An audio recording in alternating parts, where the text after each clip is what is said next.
والصلاة والسلام على رسول الله اعوذ باللہ من الشیطان الرجیم بسم اللہ الرحمن الرحیم۔ احباب ذی وقار، پرانے وقتوں کی بات ہے، ایک بادشاہ کے ہاں دو وزیر تھے۔ بیٹھے بٹھائے ایک دن بادشاہ سلامت نے سوال کیا کہ ماحول اور تربیت کا آپس میں کیا تعلق ہے۔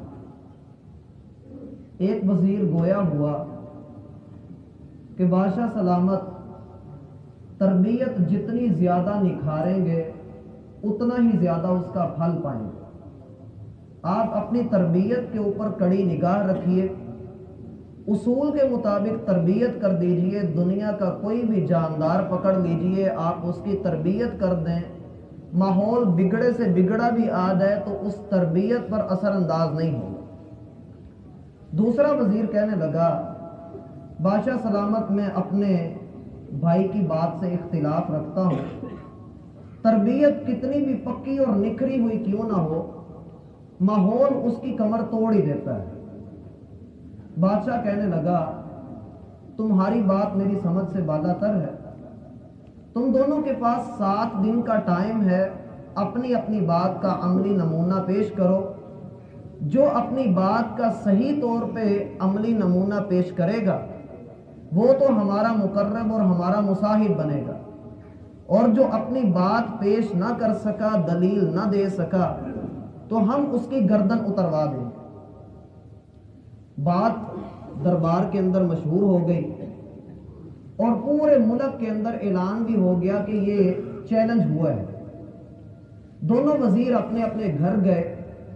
یہ جو دوسرا وزیر ہے جس نے کہا کہ ماحول تربیت کی کمر توڑ ہی دیتا ہے، یہ بڑا پریشان تھا کہ اب میں کیا کروں گا۔ اس کے پاس تو آسانی ہے کہ تربیت کر دے گا اور اپنا کوئی نہ کوئی عملی نمونہ پیش کر دے گا، میں کیسے ماحول کو تربیت کے اوپر اثر انداز کرواؤں گا۔ اسی سوچ کے ساتھ گھر میں داخل ہوا، انتہائی پریشان، اور پریشانی کے عالم میں ہی یہ کبھی اٹھ کر ٹہلنے لگتا، کبھی اوپر چڑھ جاتا، کبھی نیچے آتا۔ گھر والی نے پوچھا کہ مسئلہ کیا ہے؟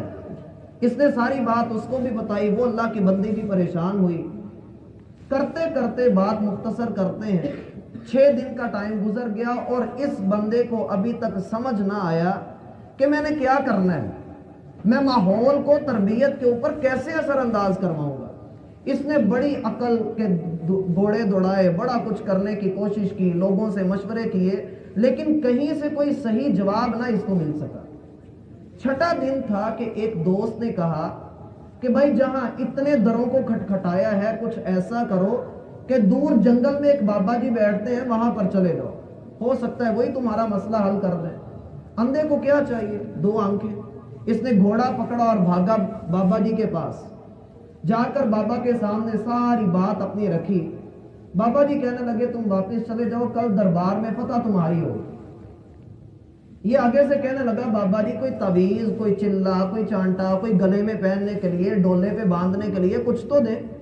بابا کہنے لگا، نہیں بھائی تم واپس چلے جاؤ، ہم نے تمہیں کہہ دیا، تم پاس ہوگے، کامیاب ہو جاؤ گے۔ اب یہ بیچارہ گھر میں آیا، نا امید تو پہلے ہی ہوا تھا، مایوس بھی ہو گیا۔ کہنے لگا پتہ نہیں کیا ہونا ہے۔ بازار سے کفن منگوا کے خوشبو میں بھگویا، آب زمزم اس کو لگایا، گھر والوں کے ساتھ خوب جی بھر کے باتیں کی کہ کل کو میں نے مر جانا ہے، کوئی پتہ نہیں کہ ملاقات ہو یا نہ ہو، بابا گیڑا کروا دے، کچھ پتہ نہیں۔ اسی حالت میں یہ بندہ 7ویں دن بوجھل قدموں کے ساتھ دربار میں حاضر ہوا۔ دربار بھی سج چکا تھا، لوگ بھی حاضر ہوئے ہیں، ملک کی کثیر تعداد وہاں پر جمع ہے کہ دیکھیں ہوتا کیا ہے۔ بادشاہ سلامت جلوہ افروز ہوئے اور بادشاہ نے کہا کہ جناب اپنی اپنی بات کا عملی نمونہ پیش کیجیے۔ پہلا وزیر کھڑا ہوا، اس نے تالی بجائی، پردہ ہٹا اور اس پردے کے پیچھے سے 7 بلیاں منہ میں پلیٹیں رکھے اور پلیٹوں کے اندر جلتی ہوئی موم بتیاں رکھیے ہوئے نکلی اور ایک لائن میں چلتے ہوئے دربار کی دوسری سائڈ تک چلتی ہوئی گئی اور پردے کے پیچھے غائب ہو گئی۔ پورے دربار کے اندر واہ واہ اور عش عش کا شور مچ اٹھا۔ بادشاہ سلامت نے دوسرے وزیر کو کہا کہ جناب آپ اب اپنی بات کا عملی نمونہ پیش کیجئے، اور اتنے میں بابا جی کا دور دور تک کوئی نام و نشان نہیں۔ اب وزیر صاحب کچھ بولنے ہی لگے تھے، اللہ کی کرنی ایسی ہوئی کہ لوگوں نے کہا کہ کوئی بندہ کہہ رہا ابھی رکو ہم آ رہے ہیں۔ تو لوگوں نے دیکھا کہ بابا جی اپنی پوٹلی سی ہاتھ میں اٹھائے، گٹھری سی کندھے پہ رکھے ہوئے وہ آگے آ رہے ہیں۔ بابا کہنے لگا ہاں بھائی بتاؤ کیا معاملہ ہے۔ دونوں نے پھر اپنی اپنی بات کہی۔ بابا جی کہنے لگے بھائی دوبارہ ذرا اپنی تربیت دکھاؤ جو تم نے کی ہے۔ اس نے پھر تالی بجائی اور وہ بلیاں اسی حالت میں جلتی ہوئی موم بتیاں اپنے منہوں میں پلیٹوں کے اندر رکھے ہوئے وہ بالکل ویسے ہی چل پڑی۔ اب سارے لوگ دیکھ رہے تھے کہ پتہ نہیں کیا ہونے والا ہے۔ جب وہ بلیاں بالکل درمیان میں دربار کے سینٹر میں پہنچ گئی، بابا جی نے آگے جا کے اپنی گٹری درمیان میں الٹ دی اور لوگوں نے دیکھا کہ اس میں سے چوہے نکلے۔ جب چوہے نکلے تو بلیوں نے اپنی پلیٹوں کو بھلا دیا اور بھاگی چوہوں کے پیچھے۔ بادشاہ کو بات سمجھ آئی اور بابا کہنے لگا جناب یہ اصل بات ہے، تربیت آپ جتنی مرضی اچھی کر لو، آپ جتنے مرضی بہترین اصولوں کے اوپر تربیت کر لو، جب ماحول بدلے گا، حالات بدلیں گے، وہ کسی بھی طرح کی تربیت ہو اس کی ساری کمر بھی ٹوٹے گی اور آپ کی تربیت پسے پشت جاتی ہوئی آپ کو نظر بھی آئے گی۔ اپنے ماحول کو بدلیے۔ اللہ کے بندو یہ بھی سوچو، جب اس جاندار کو، اس جانور کو جسے اللہ نے عقل نہیں عطا کی، اس کی تربیت جو 7 دن تک کرتا رہا اور اس کو سمجھاتا رہا، وہ 7 دن کے بعد اپنی تربیت بھول گیا۔ مالک نے تیری میری تربیت کے لیے لاکھوں انبیاء کرام بھیجے، قرآن بھیجا، حدیث بھیجی، اس کو لے بھی لیا اور لینے کے بعد اپنے ماحول کو گندا کر کے الزام دین کے اوپر لگایا کہ دین ہمیں کچھ نہیں دے رہا، ہمیں اسلام والوں نے، مولویوں نے تباہ کر دیا ہے، سارا دینی اختلافوں کے اندر مولویوں نے ڈالا ہوا ہے۔ اللہ کے بندوں پہلی بات یہ ہے کہ ہم نے اپنی تربیت کروائی یا نہیں کروائی، اپنے ماحول کو دیکھا یا نہیں دیکھا، وگرنہ ہماری بات کال کے اوپر یہی ہوتی ہے ماحول بڑا گرم ہے بھئی آ جاؤ، ماحول پکا ہوا ہے، پہنچو جلدی سے پہنچو۔ اپنے گھر کا ماحول دیکھیے۔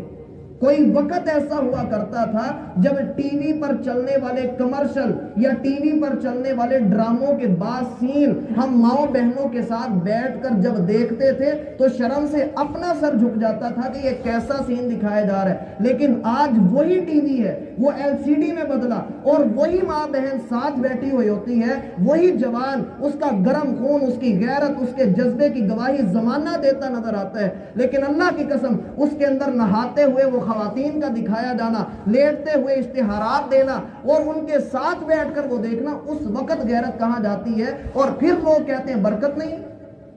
وَلَوْ أَنَّ أَهْلَ الْقُرَىٰ آمَنُوا وَاتَّقَوْا، اگر یہ بستی والے ایمان لے آئے، تقوی اختیار کر لیں، لَفَتَحْنَا عَلَيْهِمْ بَرَكَاتٍ مِّنَ السَّمَاءِ وَالْأَرْضِ، ہم زمین و آسمان سے برکتوں کے دروازے ان کے لیے کھول دیں۔ أَفَأَمِنُوا مَكْرَ اللَّهِ، لیکن اصل بات یہ ہے کہ یہ اللہ سے نہ ڈرو، یہ اللہ کا ڈر نہیں رکھتے۔ اپنے ماحول کو بہتر کیجئے۔ ہم اپنے ٹی وی ڈراموں کے اوپر ہی غور کر لیں تو میڈیا اس وقت جو ہمیں دکھا رہا ہے، اسلام کے احکامات کو توڑ کر مروڑ کر جیسے پیش کر رہا ہے۔ دیہاتوں کے اندر چلے جائیے، لوگوں کی تفریح کا سب سے بڑا سامان یہی ٹی وی ہے اور اسی نے بیڑا غرق کر کے رکھا ہے۔ لوگ اسی کی بنیاد کے اوپر، دین کے نام کے اوپر، دین کی اصل بنیادوں کو بگاڑتے ہوئے نظر آ رہے ہیں۔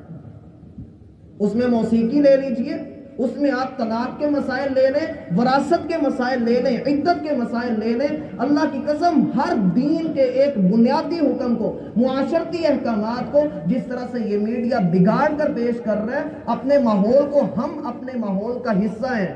آپ مچھلی کو دیکھتے ہیں، اس کو پانی کی اہمیت تب تک پتہ نہیں لگتی جب تک وہ پانی سے باہر نہیں نکال لی جاتی۔ جنات آگ سے بنے ہیں، ان کو نہیں پتا کہ آگ کی حدت کیا ہوتی ہے۔ اسی طرح سے مینڈک کو آپ ابلتے ہوئے پانی کے اندر ڈالیے، وہ پہلی چھلانگ میں باہر نہیں نکلے گا۔ آپ اس کو ابلتے ہوئے پانی کے اندر ڈالیں، وہ اپنے جسم کے درجہ حرارت کو ابلتے پانی کے ساتھ ساتھ مینٹین کرے گا، لیکن ایک وقت ایسا آئے گا اس کی حد ختم ہو جائے گی، ابلتے پانی میں جل کے مر جائے گا۔ اللہ کے بندو، اس بدی کے ماحول میں رہتے ہوئے اپنے ماحول کو میں نے اور آپ نے بنانا ہے۔ ہم نے دیکھنا ہے کہ ہمارے گھر کے اندر، ہماری دکان کے اندر، ہمارے 4 دوستوں کے اندر کون سا ماحول بننے جا رہا ہے۔ اگر یہ ماحول ٹھیک نہ ہوا تو آپ کی تربیت، آپ کا دین کیسے آپ کے اوپر اثر انداز ہو۔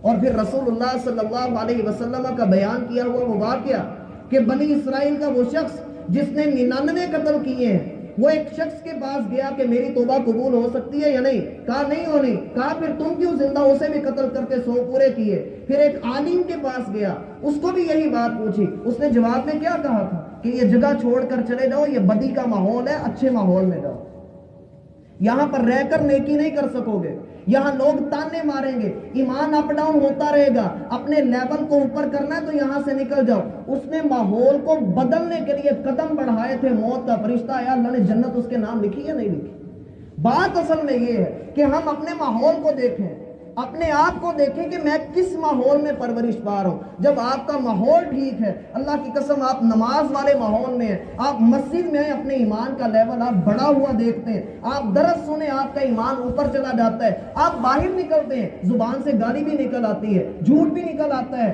سود بھی لے لیتے ہیں اور سارے وہ کام کر لیتے ہیں جو اللہ رب العالمین نے منع کیے۔ کس وجہ سے؟ ہماری زبان پر پھر یہ بات ہوتی ہے کہ مارکیٹ والوں کے ساتھ چلنا پڑتا ہے، معاشرے کے ساتھ چلنا پڑتا ہے، برادری کے ساتھ چلنا پڑتا ہے، جب ہم خود ہی اپنے ماحول کو سیدھا نہیں کرنا چاہ رہے۔